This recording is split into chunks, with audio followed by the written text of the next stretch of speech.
listen to me very closely. You can write everything down if you want to. Be brave enough to write every one of your goals down, but I'm gonna tell you something. Life's gonna hit you in your mouth, and you gotta do me a huge favor. Your why has to be greater than that knocked out. And I love it. Buster Douglas got knocked out. Nobody ever got knocked out by Mike Tyson and ever got back up. It was almost a 10 count. He was stumbling. They were 4, 3, 2, 1, and ding, ding, ding, saved by the bell. He goes to his corner. The whole world is like, yep, that's it. Once he comes back out, that's it. Mike's gonna just be hammering. And exactly that. Mike Tyson came out like, I got him.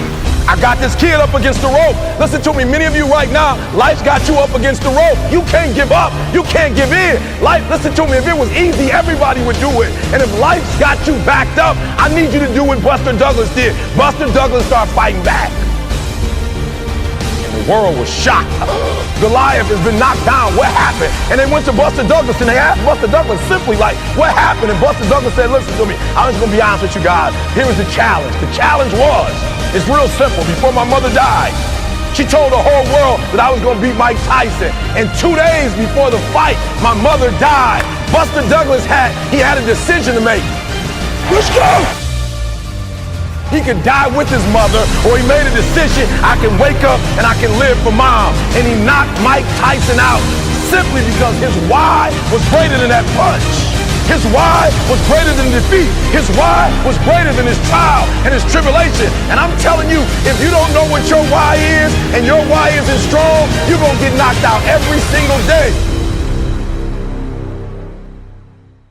So if you wanna make 6 figures, you can't just be talking about you wanna make 6 figures. You hear what I'm saying to you tonight? If you do the 3 things I tell you to do tonight, I guarantee you, whatever it is you wanna do in life, you'll be able to do.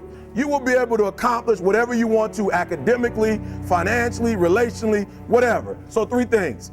All right, now I'm gonna tell you the story. I gotta get out of here. And the story is about, you guys have probably heard about this before. It was a young man who, he wanted to make a lot of money, and so he went to this guru, right? He told the guru, I want to be on the same level you're on. And so the guru said, if you want to be on the same level I'm on, I'll meet you tomorrow at the beach at 4 a.m. He like, the beach? I said, I want to make money. I don't want to swim. Guru said, if you want to make money, I'll meet you tomorrow, 4 a.m. So the young man got there at 4 a.m. He all ready to rock and roll, got on the suit. He should have wore shorts. The old man grabs his hand and said, how bad do you want to be successful? He said, real bad. He said, walk on out in the water. So he walks out into the water. Watch this. When he walks out into the water, it goes waist deep. So he like, this guy crazy. Adrian, he's like, I want to make money. He got me out here swimming. I didn't ask to be a lifeguard. I want to make money. He got me in. So he said, come out a little further, walked out a little further. Then he had it right around this area, the shoulder area. So this old man crazy. He's making money, but he crazy. He said, come on out a little further. Came out a little further. It was right at his mouth. My man like, I'm about to go back in here. This guy out of his mind. So the old man said, I thought you said you wanted to be successful. He said, I do. He said, walk a little further. He came, dropped his head in, held him down, hold him down. My man getting scratching, holding him down. I got you. I know you brushed it out, but I got you. He had him held down. I need you for an illustration. He had him held down. Just before my man was about to pass out, he raised him up. He said, I got a question for you. Somebody answered the question for me. He said, when you were underwater, what did you want to do? I wanted to breathe. He told the guy, he said, when you want to succeed as bad as you want to breathe, then you'll be successful. Every day is a new challenge, right? Every day is a challenge, is a day that we can prepare ourselves even more. So for us, we would call it putting money into the bank. So at the end of the year, when we had a major international competition, we could withdraw that money that we had saved throughout the year. And look, I'll be the first one to tell you, there were a lot of days where I did not want to get out of bed. And I guarantee you, if I ask the question here, if everybody is excited to get out of bed every single day, if I saw a hand, I'm going to blatantly call you a liar. Because we all know that is far from the truth.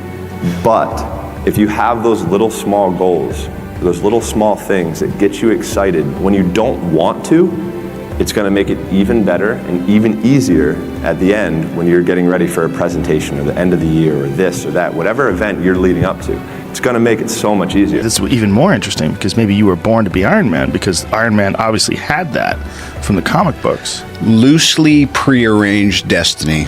And what's incredible is how far afield you can go from it and still find your way back. There are a lot of negative things in the world. There's a lot of terrible things that are happening all over the world, all the time. There are lots of problems that need to get solved. There's lots of things that are miserable and kind of get you down.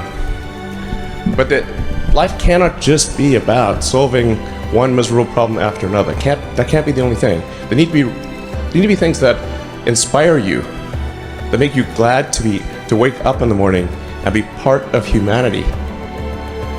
That's why we did this. This guy called Tsiolkovsky, one of the early Russian rocket scientists, the great saying, "Earth is the cradle of humanity, but you cannot stay in the cradle forever." It is time to go forth, become a star-faring civilization, be out there among the stars, expand the scope and scale of human consciousness. I find that incredibly exciting. That makes me glad to be alive. I hope you feel the same way. I don't know how many of y'all got asthma in here today, but if you ever had an asthma attack before, you short of breath, SOB, shortness of breath, you wheezing. The only thing you trying to do is get some air. You don't care about no basketball game. You don't care what's on TV. You don't care about nobody calling you. You don't care about a party.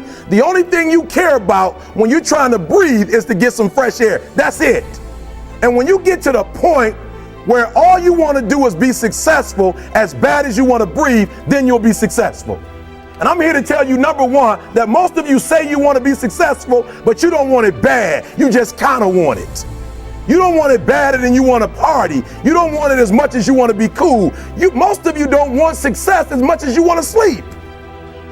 Some of you love sleep more than you love success. And I'm here to tell you today, if you're going to be successful, you've got to be willing to give up sleep. You got to be willing to work off for 3 hours of sleep, 2 hours. If you really want to be successful, some days you're going to have to stay up 3 days in a row. Because if you go to sleep, you might miss the opportunity to be successful. That's how bad you got to want it. You got to go days without, listen to me, you got to want to be successful so bad that you forget to eat.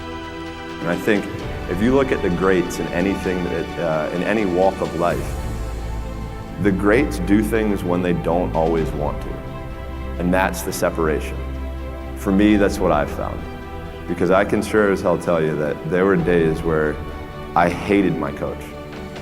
There were days where we got in fights, we got in arguments, we couldn't stand what we were doing. I would do things purposely to piss him off, but that's a different story.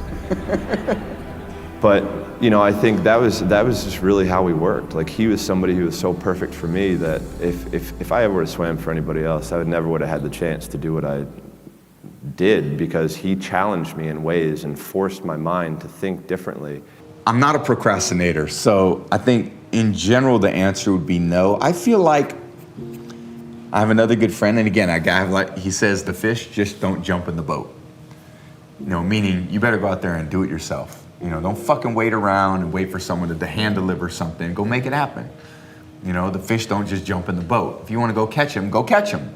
You know, throw that line in the water and go do some work. And if it doesn't work that day, do it again the next day. So, and I think the procrastination, that's probably not good for any of us. You know, I think we want to go out there and do it, go out there and make it happen. Some days it gets tough. It does. Some days it gets tough. And I think the part of it, that noble mentality is, you know, fuck your tired body, fuck that unmotivated mind, and get out there and do it anyway. You know, you better fight yourself, because you're not only winning when things are going your way. You got to figure out how to win when things aren't going your way. You got to figure out when your body's fighting you, when your mind's fighting you. How do you still, you know, just say, fuck it, I'm gonna beat my mind today? Or do you just give in to your mind and say, oh, I'm tired today, I'm lazy, I don't want to do it, it's too hard, no one else is doing it, it's a weekend, it's too late, these are already off hours, oh, exactly what I want isn't happening right now. Like, okay, great. You know who that's great for? Your competition. You want that attitude to permeate the people that you're competing against. You want them to give in to their mind. You want them to say, oh, it's too hard, I can't do it. But you want to be the one that says, fuck it, I'm gonna do it anyway. I know I don't feel good today, but I'm gonna go out there and I'm gonna prove to myself that even on days that it doesn't feel right, I push myself. The only way to gain confidence in yourself is to build something. It's not to wait for it to happen. Right. Tom, yeah, because do you remember the floods? When Oxford, he goes, yeah, the floods, do you remember the floods? So, yeah. He goes, do you remember that boy who got his foot stuck in the grate and the river kept rising? And he kept rising, and he kept rising, and eventually they tried to get him out, but he drowned. Yeah. He goes, well, that wouldn't have happened to me. Right? He goes, do you want to know why? I went, yeah, sure. He goes, because I'd have said, cut it off. Nah. Tom, what I'm trying to say is, right? What I'm trying to say is, son, is sometimes, yeah, you've got to cut a little piece of yourself off, yeah, no matter how much it hurts, in order to grow, yeah, in order to move on.